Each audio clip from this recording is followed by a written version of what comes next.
At first, it doesn't feel like progress. It feels like something is missing. No messages, no noise, no one asking where you went. Just silence. Not the peaceful kind, the uncomfortable kind, the kind that makes you question whether you're doing the right thing or slowly disappearing. This is the silence discipline creates. Discipline doesn't arrive loudly. It doesn't announce itself. It doesn't gather people around you to celebrate. Instead, it removes things. It removes late nights that had no meaning. It removes conversations that went nowhere. It removes habits that kept you distracted but comfortable. And when those things disappear, what remains is not motivation. What remains is silence. This silence is often misunderstood. Most people experience it as emptiness, as boredom, as loneliness. But in reality, it is space. Space where noise used to live. Space where excuses used to echo. Space where your attention was once scattered in every direction except inward. Discipline creates silence because silence is where self-confrontation happens. When there is no noise, you begin to hear yourself. Not the version of you that performs for others, but the version that exists when no one is watching. This is why many people quit at this stage. They say, discipline isn't working. What they really mean is, I don't recognize myself without distractions. Silence exposes contradictions. It reveals how much of life was built on avoidance, how often movement replaced meaning, how often company replaced clarity. This is not accidental. According to thinkers like Friedrich Nietzsche, growth has always required distance, not just from others, but from previous versions of the self. Distance creates silence. Silence creates awareness, and awareness is uncomfortable. In silence, there is no applause, no immediate reward, no external validation. There is only repetition, routine, and the slow realization that discipline is not about doing more. It's about tolerating less stimulation, less explanation, less emotional noise. That's why the silence feels heavy at first. Your nervous system was trained on chaos, on constant input, on endless reaction. Discipline removes that input, and when the noise stops, the mind panics. It searches for something to fill the gap, a screen, a voice, a reason to break the routine, just this once. Not because discipline is wrong, but because silence feels like standing alone in a dark room with your thoughts. Yet this is where something important happens. In silence, you begin to notice patterns. When you are strongest, when you are weakest. What triggers resistance, what brings calm. You start observing instead of reacting. This is the beginning of control. Not control over life, but control over yourself. Discipline creates silence because silence strips life down to essentials, and essentials are simple, but not easy. Eat, sleep, work, repeat. No drama, no escape, no audience. Only you, meeting yourself every day at the same time. This is why disciplined people often seem distant, not because they are cold, but because they are no longer pulled by every sound. They've learned to live without constant reassurance, without needing noise to feel alive. And slowly, something shifts. The silence that once felt empty begins to feel stable. What felt lonely begins to feel grounded. Because silence is not the absence of life, it is the absence of distraction from it. Discipline doesn't give you answers immediately. It gives you silence first. And if you stay long enough, that silence starts to speak. Discipline doesn't push people away on purpose. It simply changes the direction you're walking. At first, the separation is subtle. You still show up. You still reply. You still laugh at the same jokes. But something is different. Your nights end earlier. Your mornings begin sooner. Your energy is no longer available on demand. And people feel that shift before they understand it. Discipline creates distance not because you reject others, but because you stop orbiting the same patterns. Most relationships are built around shared habits, shared breaks, shared complaints, shared escapes. When those habits disappear, the bond is tested. Not because there was no connection, but because the connection was never designed to survive growth. This is where misunderstanding begins. You're not absent, you're consistent. You're not distant, you're focused. You're not judging, You're choosing. But from the outside, discipline looks like rejection. You say no more often. You explain less. You disappear earlier. And people fill the silence with their own conclusions.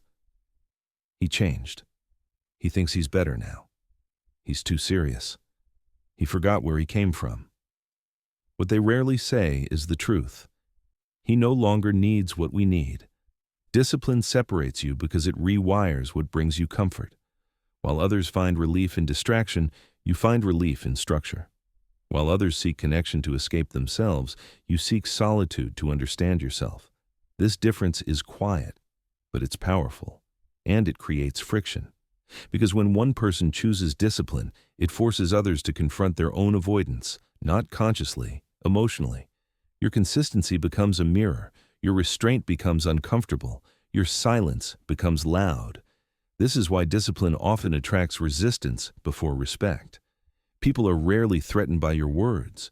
They are threatened by what your actions imply. That change is possible.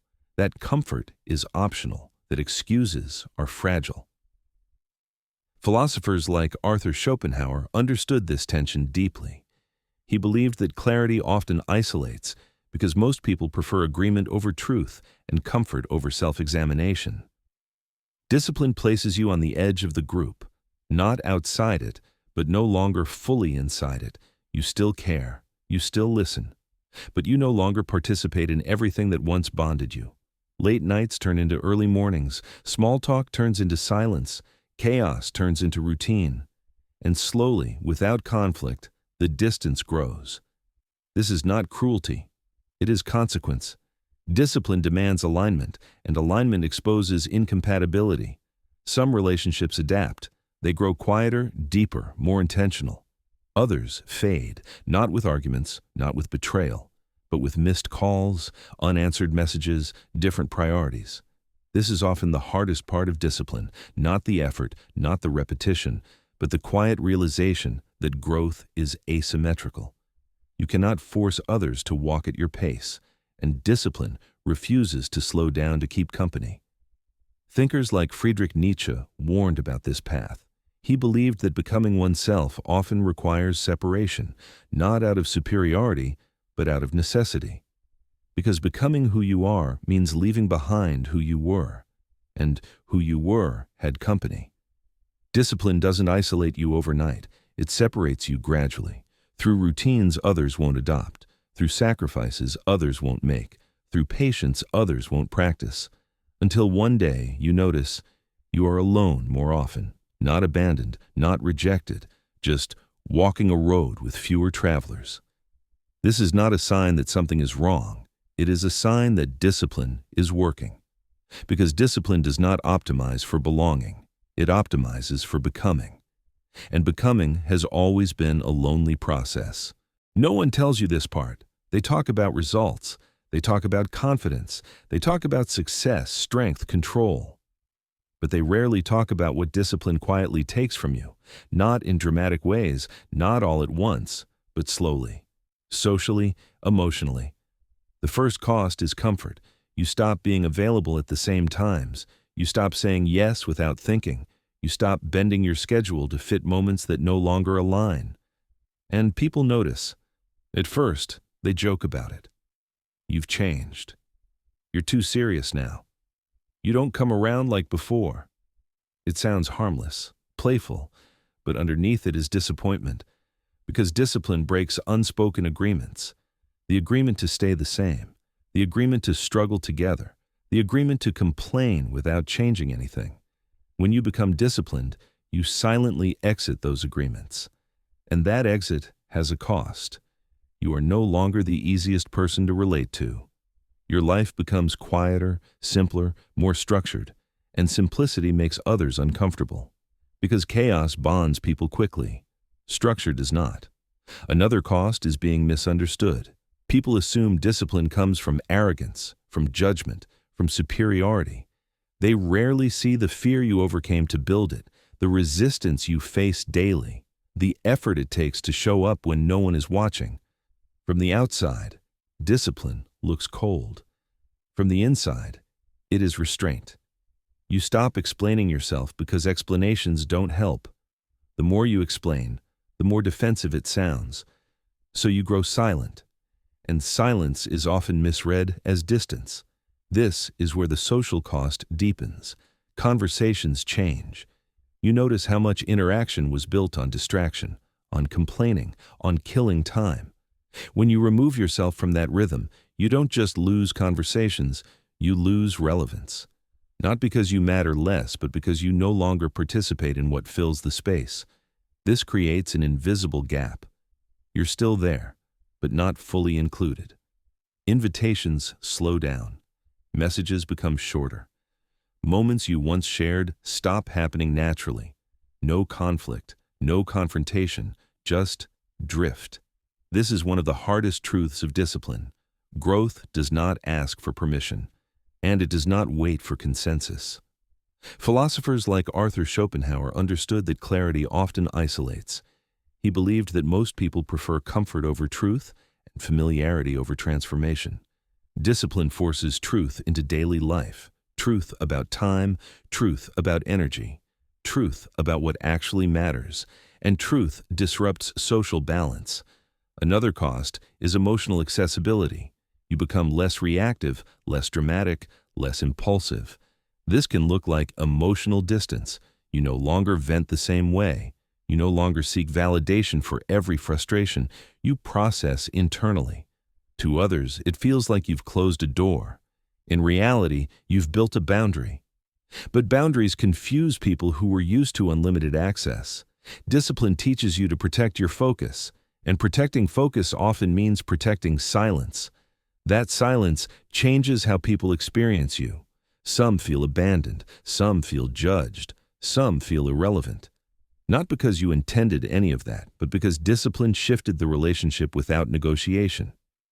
This is the social cost no one warned you about. You don't lose people because you failed. You lose people because the version of you they knew no longer exists, and mourning that version is not something everyone is willing to do. Yet this cost is not a mistake. It is a filter. It reveals which relationships were rooted in growth and which were rooted in convenience. Discipline removes the noise that once masked incompatibility, and what remains is quieter, smaller, but more honest. You may have fewer people around you, but the ones who remain are aligned with who you are becoming, not who you were afraid to leave behind. This is the price, and this is why discipline works. There is a quiet phase of discipline that almost no one talks about. It comes after the excitement fades, after the questions stop, after people accept that this is no longer a phase. It's the moment consistency becomes normal. And normal things don't get attention. In the beginning, effort is visible. Starting is loud. Change is interesting. People notice because novelty interrupts their routine. But consistency does the opposite. It blends in. When you wake up early every day, it stops being impressive. When you say no every time, it stops being surprising. When you work in silence week after week, it stops being discussed. Your discipline becomes predictable, and predictability is invisible. This is where many people feel confused. You're doing more than ever. You're sacrificing more than before. You're closer to your goals than you've ever been. Yet socially, it feels like you're fading. Less messages, less curiosity, less acknowledgement, not because people dislike you, but because your life no longer provides stimulation. People are drawn to change, not stability, to chaos, not order, to emotion, not repetition. Consistency removes emotional spikes. It doesn't create stories, it creates systems. And systems don't attract attention. This invisibility can feel unsettling because it touches something deep, the human need to be seen. At first, discipline often feeds that need. You get validation for starting, encouragement for trying, recognition for effort. But consistency removes that feedback loop. There are no milestones people can easily celebrate, no dramatic updates, no visible struggle to comment on. You're just doing it. And when you're just doing it, you exist outside the spotlight. This is where many disciplined people feel a strange emptiness, not because discipline failed, but because attention left. You begin to realize how much motivation was tied to reaction, how much energy came from being noticed, how much reassurance came from external approval. Consistency strips that away. It leaves you alone with your routine. This is why this phase feels heavier than the beginning. In the beginning, effort is exciting. Here, effort is ordinary. You wake up early, again. You train, again. You work, again. You resist temptation, again. No applause, no commentary, no confirmation. Just repetition. Philosophically, this is the point where discipline stops being social and becomes existential. You are no longer proving anything. You are becoming something. Thinkers like Friedrich Nietzsche understood this deeply. He believed that true transformation happens beyond recognition, in solitude, far from the crowd's gaze. Because once you are seen, you are influenced. Once you are praised, you are tempted to perform. Invisibility protects consistency. It removes pressure to accelerate. It removes comparison. It removes the temptation to explain. When no one is watching, you move more honestly. You stop optimizing for appearance. You stop adjusting your pace to impress. You stop turning discipline into an identity performance. You simply live it. This is where consistency becomes internal. Your reason for continuing changes. You no longer ask, does this make me look disciplined? You ask, does this keep me aligned? That shift is subtle but powerful. Invisibility also reveals a hard truth. If discipline only mattered when it was seen, it was never discipline. It was validation seeking. Real discipline survives boredom. It survives silence. It survives being ignored. In fact, it requires it. Because attention introduces distortion. When people watch, you rush. When people comment, you compare. When people praise, you inflate. Invisibility removes all of that. It forces you to rely on structure instead of emotion, on commitment instead of excitement, on values instead of feedback. This is why consistency feels lonely here. Not because you are unsupported, but because there is nothing left to lean on except your own decision, day after day. The strange part is that invisibility also brings freedom. You are no longer interrupted by opinions, no longer pulled by expectations, no longer slowed down by explanation. Your routine becomes lighter, even if the work is heavy. You realize you don't need to be understood to continue. You don't need agreement to stay consistent. You don't need witnesses to stay honest. And slowly, invisibility stops feeling like loss. It starts feeling like stability. Because what grows unseen is less fragile. It is not shaped by trends, not distorted by praise, not shaken by criticism. It compounds quietly. One day, much later, people may notice results, not your routine, not your effort, not your sacrifices, just the outcome. And by then, their attention won't matter. Because consistency already taught you how to stand without it. Most people confuse these two, and that confusion is why so many efforts collapse quietly. Motivation feels powerful. It arrives with energy, with emotion, with a sudden sense of clarity. It makes you feel ready, ready to change your life, ready to start fresh, ready to finally become consistent. But motivation is loud, and loud things don't last. Motivation depends on how you feel. Discipline does not. This is the first separation. Motivation asks, do I feel like it today? Discipline asks, what is required today? One waits for alignment, the other creates it. Motivation thrives on novelty, new goals, new plans, new identities. Discipline thrives on repetition, the same hour, the same action, the same restraint. That difference matters more than people realize. Motivation connects you to others. It spreads through conversations, videos, speeches, shared excitement. It feels communal. Discipline isolates you. Because discipline continues long after the excitement disappears and the crowd moves on. This is why motivation feels good but rarely changes lives. It spikes, then fades. It inspires, then excuses itself. Discipline does the opposite. It feels heavy at first, quiet, almost disappointing. There is no emotional reward for waking up early on the 10th day in a row, no rush for saying no again, no dopamine hit for repetition. Discipline gives you nothing immediately. That's why it works. Motivation gives you confidence before effort. Discipline gives you confidence after effort. This is a crucial distinction. Motivation says, I'll act when I feel ready. Discipline says, I'll act until readiness is irrelevant. One is emotional, the other is structural, and structures survive moods. Think about how motivation actually behaves. It shows up when life is comfortable, when energy is high, when circumstances cooperate. But the moments that matter most are never comfortable. They are quiet, tiring, inconvenient. Motivation avoids those moments. Discipline is built for them. This is why disciplined people often seem cold. They are not fueled by excitement. They are fueled by commitment. They don't ask how the day feels. They ask what the day demands. Philosophically, this tension has always existed. Thinkers like Friedrich Nietzsche rejected the idea of waiting for the right feeling. He believed that strength is forged through action first, and meaning follows, not the other way around. Motivation wants meaning before effort. Discipline accepts effort before meaning. This is why motivation often leads to talking, while discipline leads to silence. Motivation explains plans. Discipline executes them quietly. Motivation loves beginnings. Discipline lives in the middle, and the middle is where most people quit. There is another uncomfortable truth here.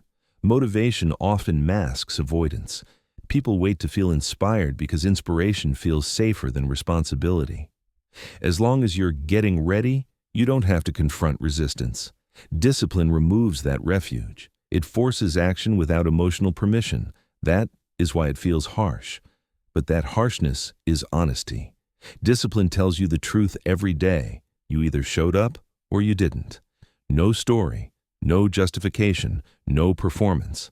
Just evidence. This is why discipline builds identity while motivation builds mood. Mood changes, identity compounds. Over time, something shifts. You stop asking, how do I get motivated? You start asking, how do I make this inevitable? You design your life around follow-through, not inspiration. Structure replaces hype, routine replaces emotion, alignment replaces desire, and slowly, very slowly, motivation returns. But now it's different. It's quieter, more stable, less dramatic. It no longer leads, it follows. Discipline goes first. Motivation catches up.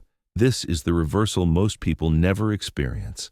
They chase motivation forever and wonder why nothing sticks. Discipline doesn't promise excitement, it promises continuity. And continuity is how change actually happens. Not in bursts, not in speeches, not in moments of feeling ready, but in quiet action, performed without negotiation, long after motivation has gone silent. That is the real difference. And once you feel it, you never confuse the two again. The path of discipline is deceptively simple. Its rules are clear, its steps are obvious, its destination is defined, and yet, almost no one chooses it. Why? Because simplicity is often mistaken for ease. Discipline does not promise excitement. It does not hand out instant rewards. It does not flatter your ego. Instead, it asks you to endure discomfort, to repeat the same actions quietly, without applause, without recognition, without shortcuts. Most people are not prepared for that. They want results. They want growth. They want change. But they want it to feel good. And that is a contradiction.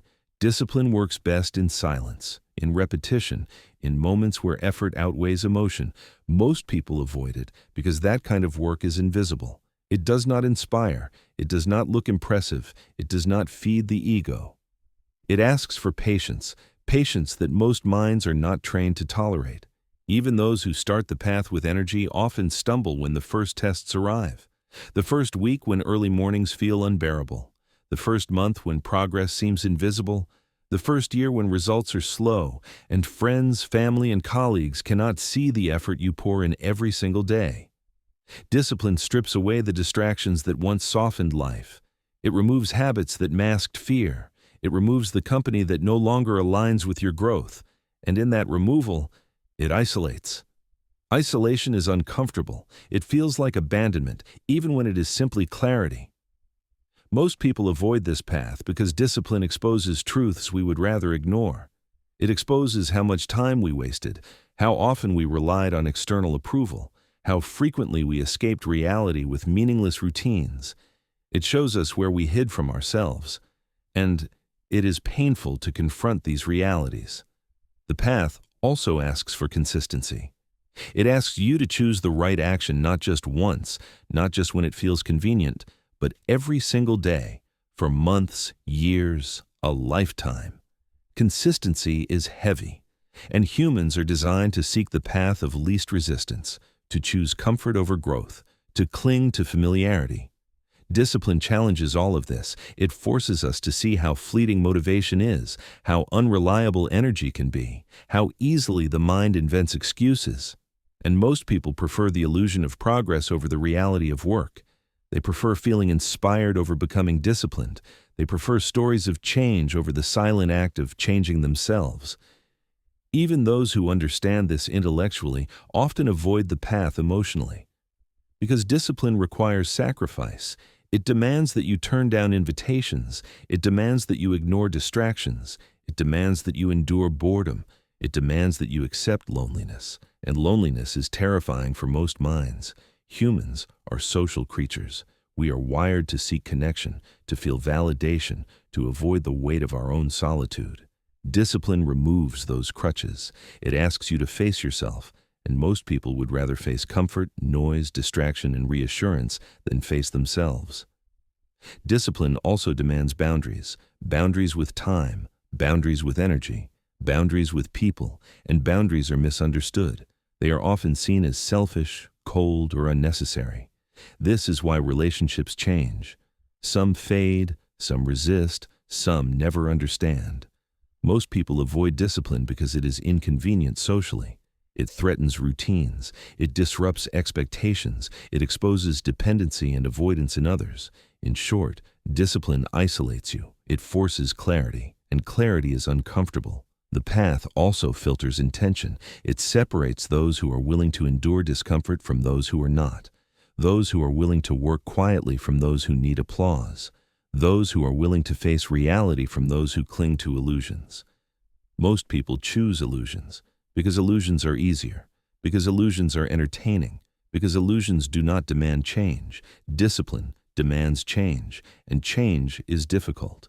It asks you to rise before the world awakens, to resist the temptations that everyone else indulges in, to prioritize growth over pleasure, to keep walking when no one is watching. The majority will avoid this. Because discipline is not glamorous. It is invisible. It is repetitive. It is demanding. It is lonely. And yet, for those who endure, discipline offers clarity, focus, freedom. Freedom from distraction, freedom from avoidance, freedom from the need for constant validation. The path is hard, yes, but it is honest. And it separates those who are willing to become from those who are content to drift. Most people avoid it because growth is uncomfortable, because truth is uncomfortable, because strength is uncomfortable. Discipline is uncomfortable by design, and those who accept it learn a lesson most never do. Comfort is easy. Discomfort is growth, and growth cannot be found. Loneliness is often feared. It is treated as a failure, a flaw, a sign that something is wrong. But in the path of discipline, loneliness is not a punishment. It is a signal, a quiet, subtle sign that your life is aligning with your values. Discipline separates, consistency isolates. Growth demands that you move in a direction others may not understand. When this happens, loneliness appears, not because you are rejected, but because you are evolving. The people around you are still anchored to comfort, to habits that distract, soothe, or entertain. They measure life by emotion, novelty, and approval. You measure life by purpose, routine, and truth. The misalignment is inevitable, and in that misalignment, you feel alone. This loneliness is uncomfortable. It stirs doubt. It whispers, "Have you gone too far? Are you abandoning what is important? Do you even belong here?" And that is precisely why it exists. Loneliness is a mirror. It reflects the distance between who you were, who others are, and who you are becoming. It is a quiet, unspoken checkpoint on the road of transformation. Most people flee from it. They seek connection over clarity. They prefer noise to silence. They choose distraction over confrontation with themselves. But if you embrace it, loneliness becomes a compass. It points to alignment. It tells you that your priorities are no longer negotiable. It tells you that the habits you have built are taking you closer to who you were meant to become. Loneliness signals that you are shedding what no longer serves you. Old friendships that relied on shared avoidance. Old routines that rewarded comfort over growth. Old versions of yourself that thrived on distraction. All of these will fade. And the fading is uncomfortable. It can feel like loss, abandonment, even betrayal. But it is not. It is refinement. Philosophers have understood this for centuries. Marcus Aurelius spoke of solitude as a necessary companion for clarity. Friedrich Nietzsche described the isolation of growth as inevitable for anyone who chooses strength over conformity. Loneliness, in this sense, is evidence. Evidence that you are no longer entangled in what holds others back. Evidence that your life has begun to resonate with its own internal logic. It also teaches patience, because alignment cannot be rushed, it cannot be forced, it cannot be performed for an audience. Those who fear loneliness try to speed the process. They try to explain themselves. They try to justify choices that others do not understand. But alignment is quiet. It does not need explanation. It does not seek approval. It requires endurance, consistency, a willingness to walk alone for periods of time. This is the paradox of growth. The more you align, the lonelier you may feel. And the lonelier you feel, the more you are truly moving forward. Loneliness becomes a teacher. It teaches boundaries. It teaches focus. It teaches self-respect. It filters relationships. Those who understand, who accept your evolution, who rise to meet your level, they remain. Those who resist, who pull you back, who cling to the old version of you, they fade. And that is the natural order of things. Alignment is not social. It is personal. It does not compromise. It does not negotiate. Loneliness is the signal that you are no longer drifting with the crowd. It is proof that you are choosing your own path, your own standards, your own values. And the most profound realization comes slowly. This loneliness is not a void. It is space, space to think, space to grow, space to become exactly who you are meant to be. Those who fear it will never understand it. Those who embrace it will find clarity, strength, and freedom in the quiet. Because in the path of discipline, loneliness is not punishment. It is alignment. It is the compass pointing to the self that was waiting to emerge. And when you accept it fully, you discover that being alone is not the absence of life. It is the presence of truth. It is the first sign that you are finally on your own path. Discipline does more than teach habits. It does more than build routines. It transforms the very core of who you are. And transformation is never gentle. It demands something that few are willing to face. The old version of yourself must die. Not violently, not suddenly, but gradually. Softly, in ways so subtle that at first you barely notice. At first, you wake up the same way. You follow familiar routines. You continue old patterns. You make the same small choices. And yet, the cracks begin to form. Your old reactions feel foreign. Your old habits feel heavy. Your old fears feel small, even laughable. The things that once defined you begin to fade, almost imperceptibly. Friends notice it before you do. You've changed. You seem distant. You're not the same person I knew. And in the mirror, you feel it too. Not in your appearance, but in your mind, in your energy, in your awareness. The old identity, the version of you built on comfort, distraction, approval, and avoidance, begins to dissolve. It cannot survive discipline. It cannot thrive in solitude. It cannot endure consistency. Every early morning you wake up, every no you say to temptation, every hour of focused effort tears down the habits that once felt necessary. Every moment of self-reflection questions the narratives you once believed, and slowly, quietly, the old self dies. You may feel nostalgia. You may mourn what you once were. You may long for the safety of familiar patterns. That is normal. It is natural to grieve a version of yourself that protected you, that entertained you, that made life feel lighter in its own imperfect way. But grief is not the end. It is the threshold, the passage to the person you are meant to become. Philosophers like Friedrich Nietzsche called this the process of becoming, a necessary shedding of all that no longer serves you so that something stronger, sharper, and more truthful can emerge. The death of the old identity is disorienting. You question everything, your choices, your friendships, your habits, your very purpose. Even small decisions feel monumental. Even silence feels heavy. And this is why most people fear it, because it requires courage, it requires endurance, it requires sitting with discomfort day after day. Yet it is only in this discomfort that clarity is born. You begin to see what truly matters. You begin to recognize the patterns that held you back. You begin to understand the values you want to guide every action. Slowly, the old self erodes. Each day of discipline, every early morning, every moment of focus, every resistance to distraction chips away at its foundations. And with each piece that falls away, space opens. Space for something new, something aligned, something enduring.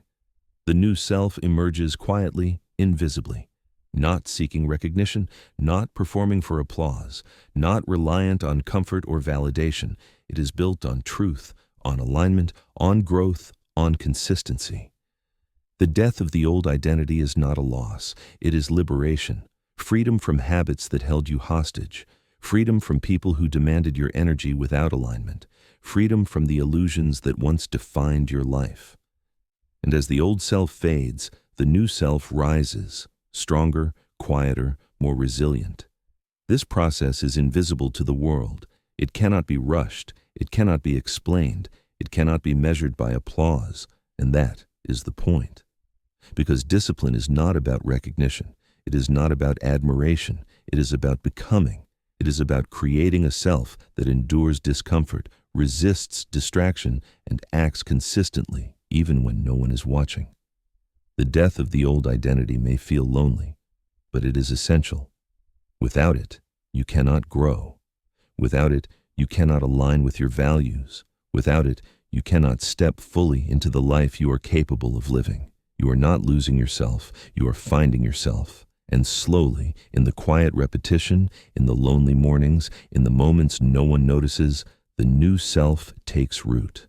Stable, aligned, unshakable. The old identity dies so the new one can breathe, so that your life can finally move in a direction dictated not by comfort or fear, but by truth. This is the essence of discipline. This is the transformation few endure. This is the beginning of who you are meant to become. Discipline is quiet. It does not demand recognition.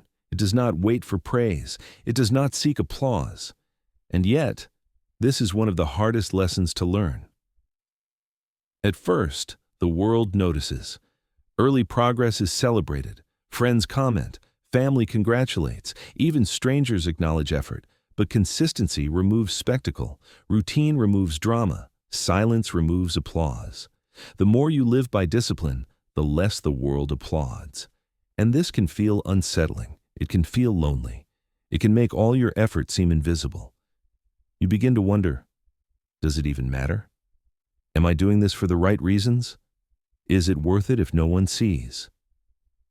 These questions are natural, but they are also the point. Applause is external. It is fleeting. It is conditional. Discipline is internal. It is enduring. It is unconditional, but only if you accept it fully. Living without applause teaches you something profound. You are responsible only for your effort, your focus, your choices, your consistency. No one else can validate it. No one else can witness it in the way you truly need it to matter. And that is the freedom of discipline. When you act without seeking recognition, you stop performing. You stop bending your life for others' approval. You stop measuring progress by social feedback. Instead, you measure by alignment, by effort, by growth. Philosophers have always known this truth. Epictetus taught that external validation is outside our control. Happiness, fulfillment, and strength are born from internal mastery, not applause. Living without applause is the practical application of this idea.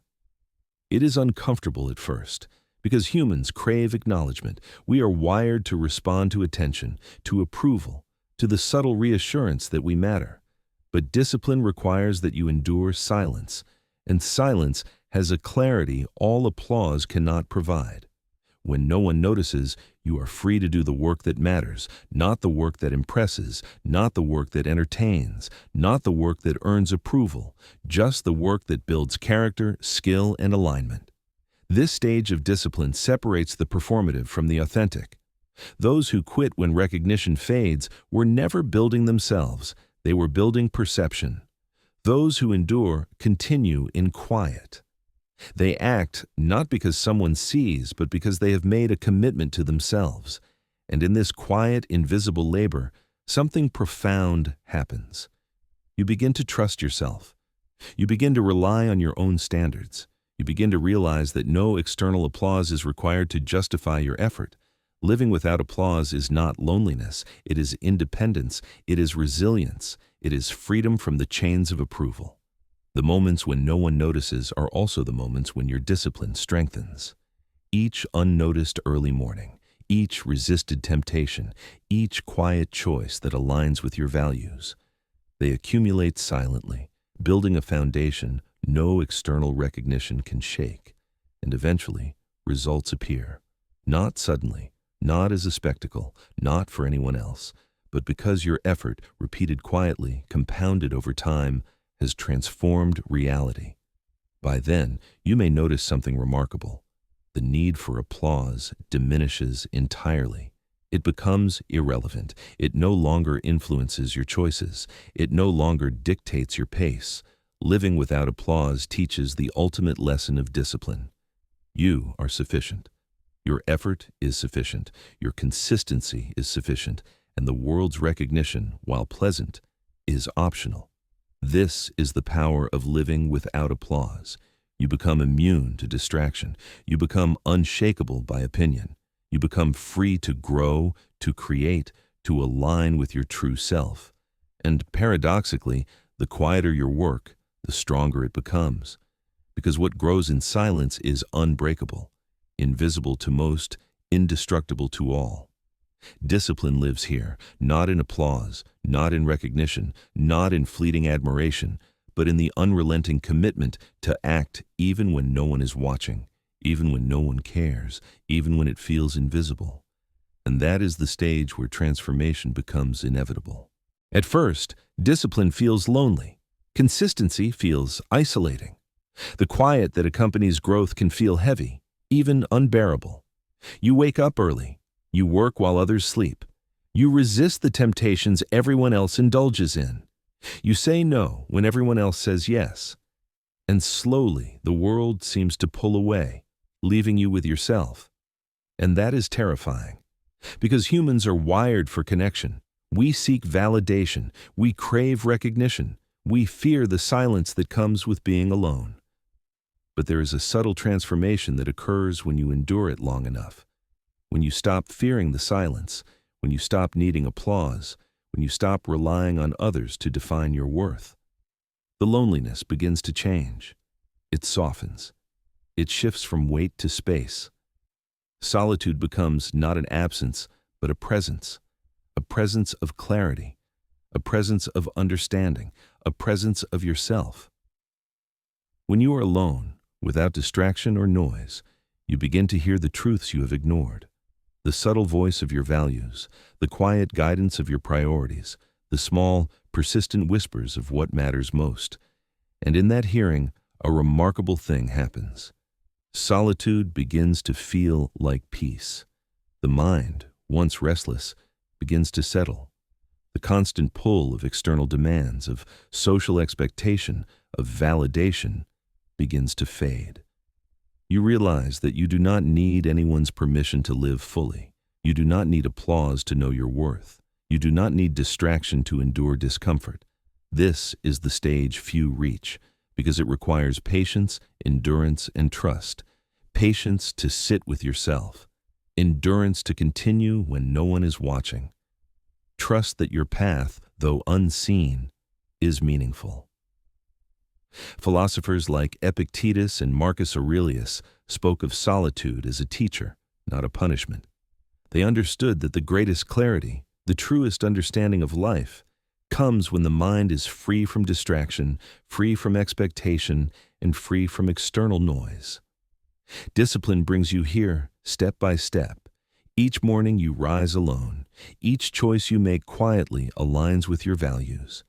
Each temptation you resist without witness strengthens not only your character, but your ability to be content without approval. At first, this solitude feels empty. You may even feel fear, a gnawing doubt that you are missing something or that something essential is gone. But slowly, you notice the truth. Nothing is missing. You are whole, complete, capable.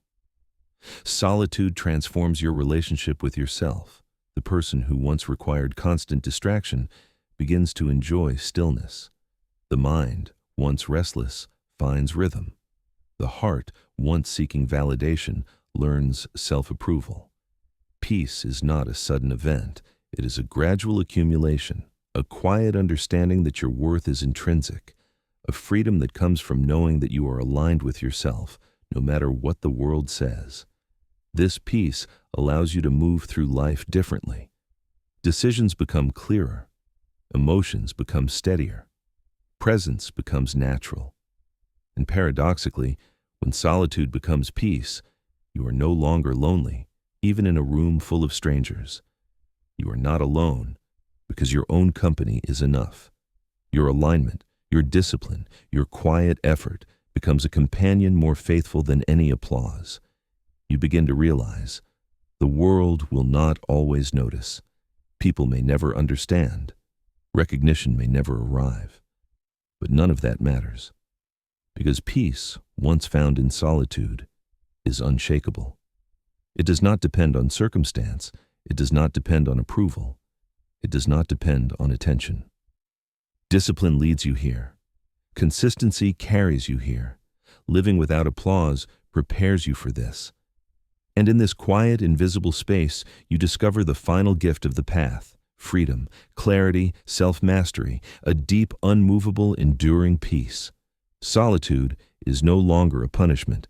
It is the home of your growth, the foundation of your strength, the sanctuary of your becoming. And when you rest here, fully aligned with yourself, you understand the truth that discipline has been teaching all along. The world may never celebrate your effort. It may never notice your progress. It may never understand the sacrifices you made. But that is not the point.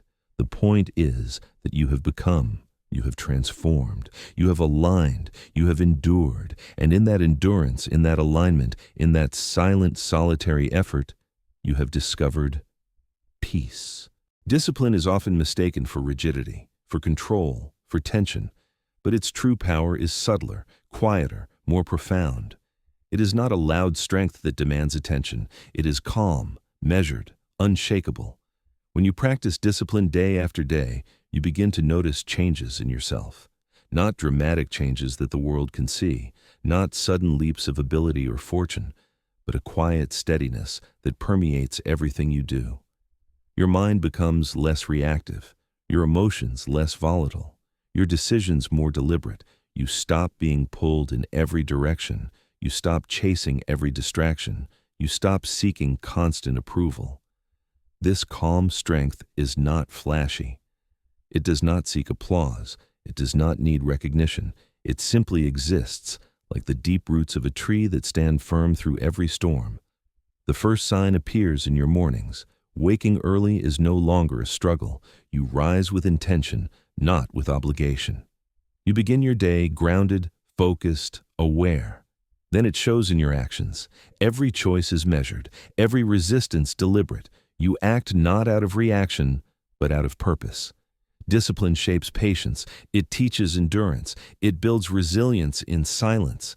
And this is where calm strength differs from the fleeting bursts of motivation most people rely on. Motivation feels loud and exciting, but it fades. It peaks, then collapses. Discipline does not peak. It compounds. It endures. You begin to realize that strength is not proving yourself to others. It is mastery over yourself. Your calm strength is visible only to those who truly pay attention, not to the world, but to the subtle effects in your own life. The absence of chaos in your decisions, the steadiness of your reactions, the patience you show in moments when others panic. It shows in how little you need to say, because your actions speak louder than words ever could. Philosophers and thinkers have long understood this. Seneca believed that true power comes not from control over others, but from control over oneself. Marcus Aurelius described the ideal mind as calm amidst turmoil, like a harbor that absorbs the storm without being swept away.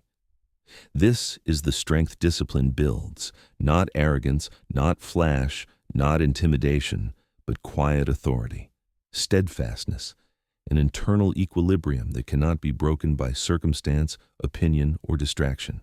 It changes how the world interacts with you. People notice, even if subtly. They feel steadiness in your presence. They sense focus in your energy. They recognize restraint, even without words. And more importantly, it changes how you interact with the world. You no longer overreact. You no longer act impulsively. You no longer allow minor disruptions to disturb your rhythm. The calm strength discipline builds is invisible, yet undeniable. It does not shout. It does not demand attention. It simply is. Over time, this strength compounds. Moments of tension become opportunities for composure. Challenges become exercises in patience. Obstacles become steps in growth. You no longer need constant validation. You no longer seek approval to confirm your effort. You no longer rely on fleeting motivation to act.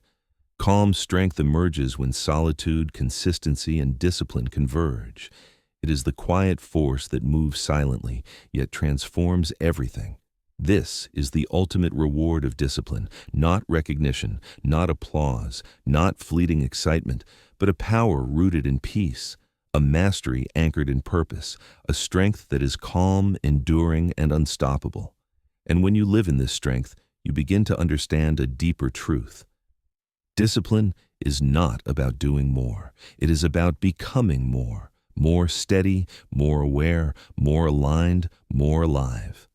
The calm strength you build will guide every decision, every relationship, every action. It will protect you from chaos. It will shield you from distraction. It will allow you to move through life fully, deliberately, and unshakably.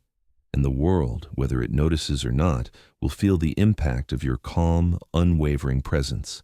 The path of discipline is simple in theory. Wake early. Focus on what matters. Say no when everyone else says yes. Follow through day after day. And yet, simple is not the same as easy. Because this path is not about external rules. It is not about following instructions. It is not about visible achievements or social recognition. It is about transformation that occurs quietly inside the mind, the body, and the soul. You can describe the steps. You can outline the routines. You can give examples of effort and success.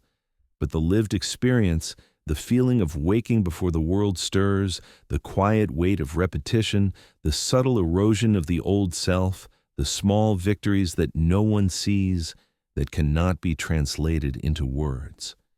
People can admire the results, but they cannot feel the journey. They may see your focus, but they cannot endure the solitude that shaped it. They may respect your patience, but they cannot withstand the monotony that built it. This is why the path cannot be explained. Because it is experiential, not theoretical. It is internal, not external. It is subjective, not universal. It lives in the tension between action and emotion, between effort and reward, between who you were and who you are becoming. Discipline is not something you do to impress others. It is something you do to align yourself with truth, even when no one is watching. And that is why it resists explanation. Because it requires personal confrontation with boredom, with silence, with discomfort, with the parts of yourself you have avoided for years. It cannot be borrowed. It cannot be taught. It cannot be shortcut. No one can endure it for you. No one can validate it in a way that makes it tangible to another. Even the greatest thinkers struggled to put it into words. Friedrich Nietzsche wrote about the solitude and struggle of growth, but even he could not fully convey the inner experience. Marcus Aurelius reflected on discipline in his meditations, but he could only hint at the quiet endurance and invisible victories it requires. The path of discipline exists in the space where repetition, solitude, and alignment converge. It is in the invisible acts repeated over years, the small choices made when no one is watching, the quiet moments where you resist comfort, pleasure, or approval. It exists in the slow erosion of the old self and in the patient emergence of the new. And because it is internal, because it is subtle, the path cannot be explained. You can describe it, you can admire it, you can outline it, but the essence, the true, lived, transformative experience, cannot be captured in words. It is only known in silence, only felt in endurance, only realized in consistency. The world may see your results. They may notice your habits.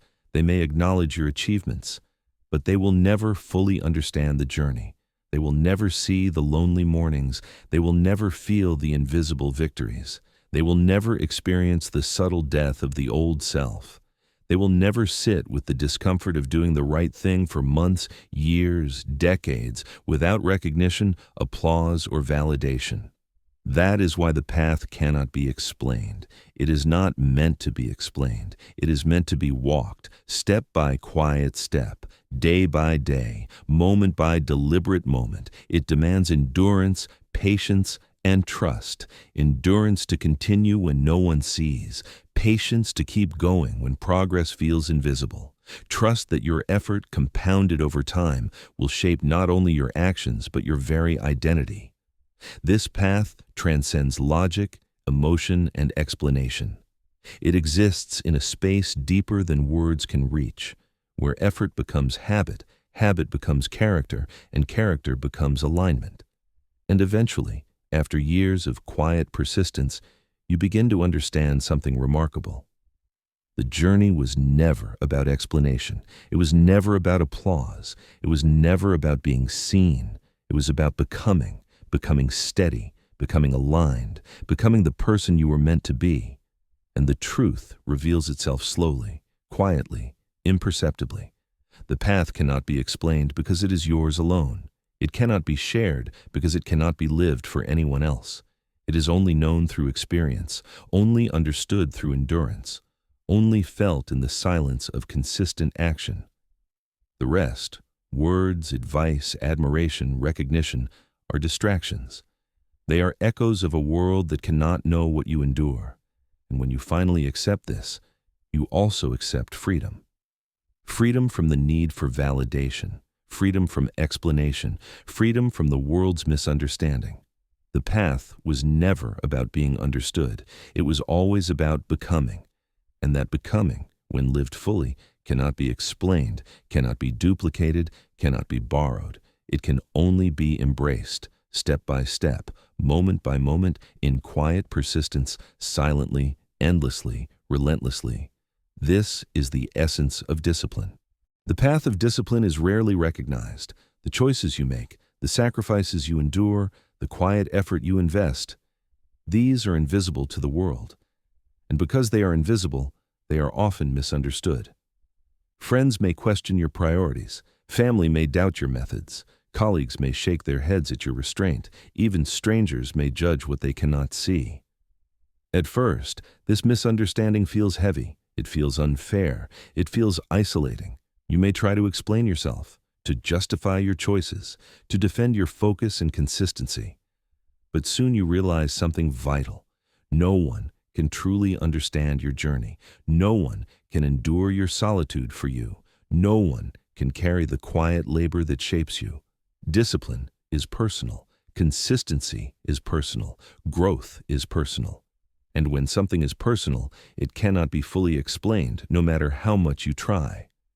Becoming comfortable with being misunderstood is a subtle, slow lesson. It begins when you stop seeking validation, when approval is no longer the measure of effort, when you accept that the world may never recognize the sacrifices you make.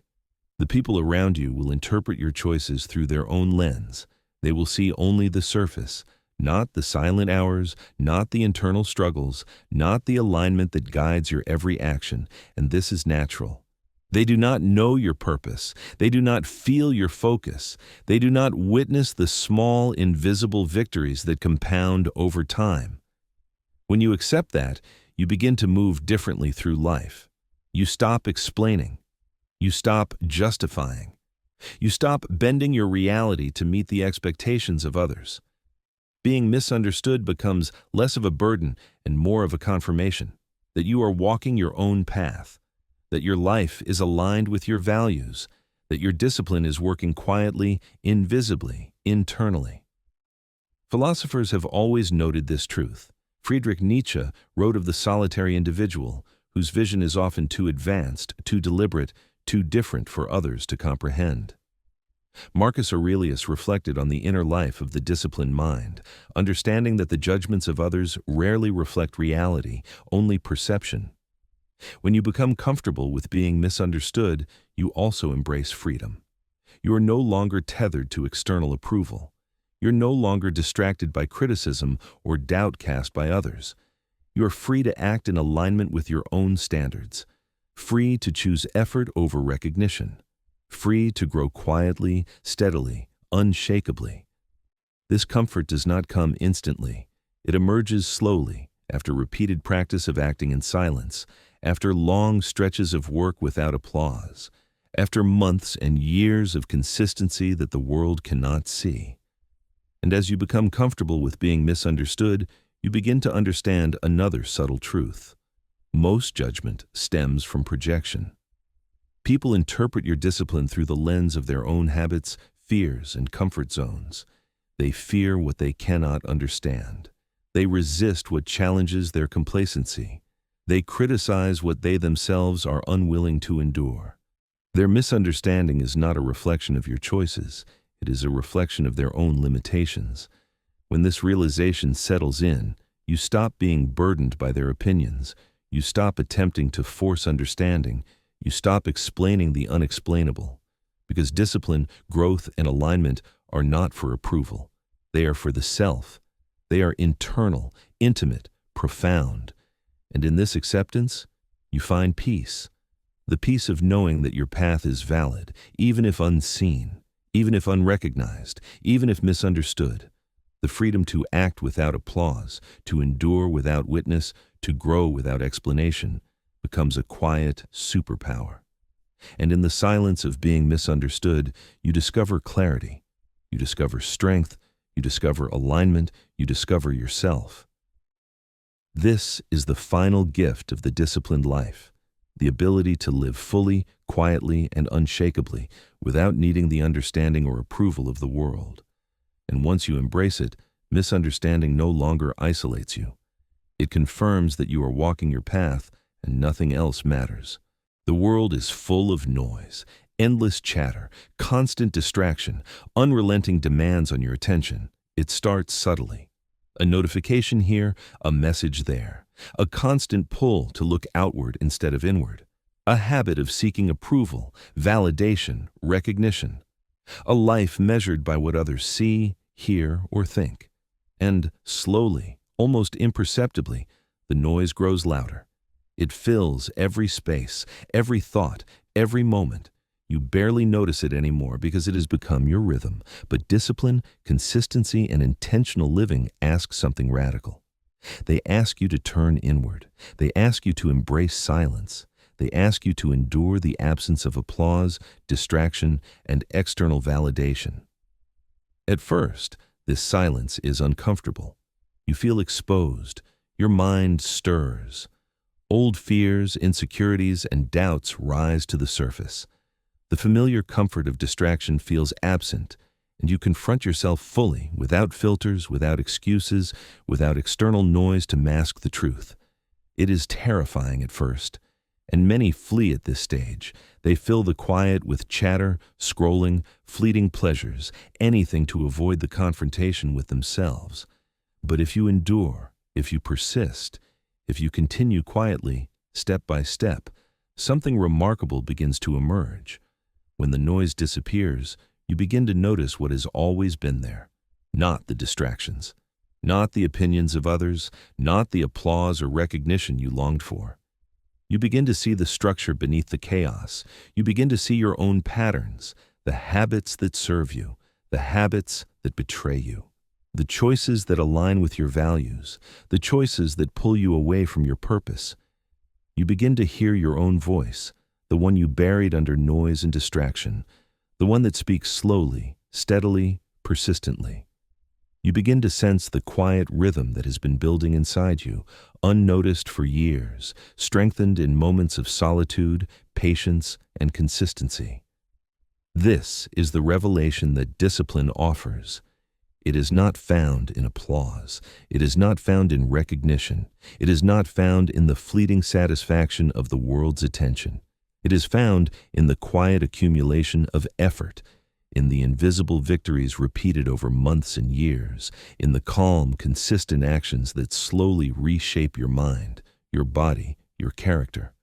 The old self, dependent on comfort, distraction, and approval, begins to fade. The superficial desires that once drove your decisions lose their power. And in their absence, you find alignment. Solitude no longer feels lonely. Silence no longer feels empty. The absence of recognition no longer feels like failure. What remains is the essence of you, your choices, your effort, your integrity, your alignment. Philosophers have long understood this truth.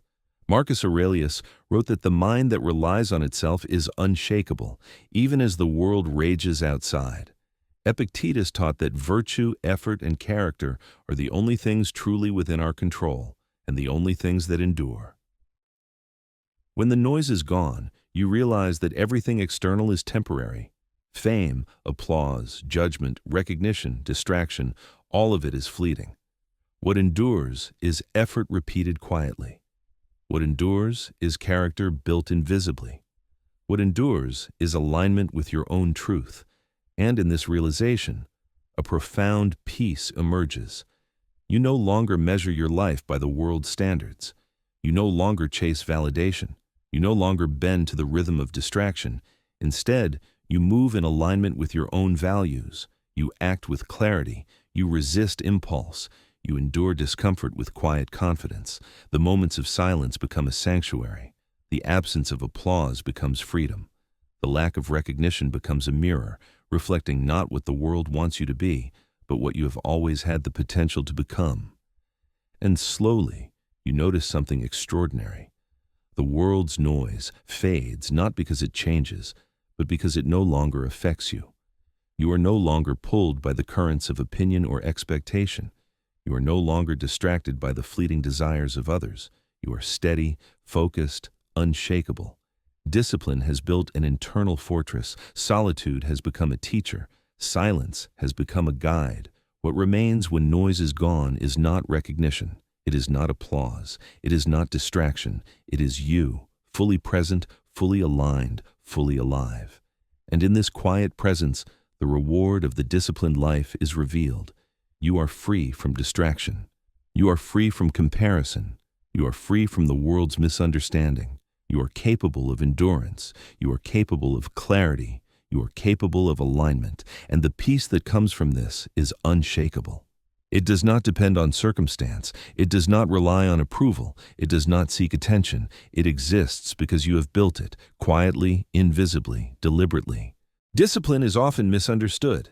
People think of it as restriction, as rigidity, as a set of rules that bind the individual to a life of obligation. But discipline is not confinement. It is liberation. A paradox. The more you restrict yourself in the moment, the more you resist distractions, temptations, and fleeting pleasures, the freer you become in life. At first, freedom feels like indulgence. We equate it with doing what we want, when we want, following whims and chasing comfort. We believe freedom is the absence of restraint. But this is an illusion. Because the untrained mind is a prisoner of impulse. The unpracticed self is enslaved by habits, emotions, and external influence. The very life we think of as free filled with chaos, distraction, and fleeting gratification, is actually controlled by everything except our own intention. Discipline changes that. Step by step, choice by choice, moment by deliberate moment, you train yourself to act in alignment with your values. You learn to resist what weakens you. You learn to embrace what strengthens you, and in doing so, you reclaim control. Control over your time, control over your attention, control over your reactions, control over your life. The freedom discipline offers is invisible at first. It cannot be measured by applause or recognition. It cannot be noticed in a single moment of action. It grows quietly, imperceptibly. It manifests in mornings where you wake before the world, in choices made without distraction, in the consistency of effort repeated over years, in the strength to endure without validation, without applause, without notice. The paradox becomes clear. The more you confine yourself to meaningful effort, the more boundless your freedom becomes. Because true freedom is not external. It is internal. It is the ability to choose, always, the path aligned with your values, the ability to act with clarity, the ability to resist impulses, the ability to live unshakably, regardless of circumstance. Discipline also frees you from the opinions of others. When your life is built on alignment rather than validation, you no longer bend for applause. You no longer seek approval. You no longer measure worth by recognition or misunderstanding. The freedom it brings is silent, but profound. It is a power that cannot be taken, a peace that cannot be disturbed, a clarity that cannot be clouded by distraction or chaos. Over time, you realize that discipline is not a burden, it is a key that unlocks a life of independence, resilience, and purpose. Through discipline, you master your own mind, you master your own habits, you master your own responses. You build strength that is invisible to others, but undeniable in your life. And with this mastery comes freedom. The freedom to choose, the freedom to act deliberately, the freedom to live fully, deeply, and aligned with yourself. The old self, bound by impulse and distraction, fades away. The new self, anchored in discipline and alignment, rises. It moves through the world quietly, consistently, steadily. It is free because it has learned control. It is free because it has learned patience. It is free because it has endured, grown, and aligned. This is the ultimate truth. Discipline is not about doing more. It is about becoming more, becoming stronger, calmer, clearer, unshakable, and ultimately free. When the noise fades, when the applause stops, when the world misunderstands, you remain aligned, resilient, undistracted, free. And that freedom, the freedom to act in accordance with your own values, to think clearly, to endure discomfort, to grow without approval, is the greatest gift discipline can give. It is not loud, it is not spectacular, it is quiet, invisible, and profound. It is the essence of self-mastery, the reward of patience, the liberation of alignment. Discipline, at its deepest, does not confine you. It frees you from everything that has ever limited you, from chaos, from distraction, from fear, from dependency. And when you understand this, you no longer see discipline as a set of rules or restrictions. You see it as the path to your truest, strongest, most liberated self. Because only through discipline can you finally become free.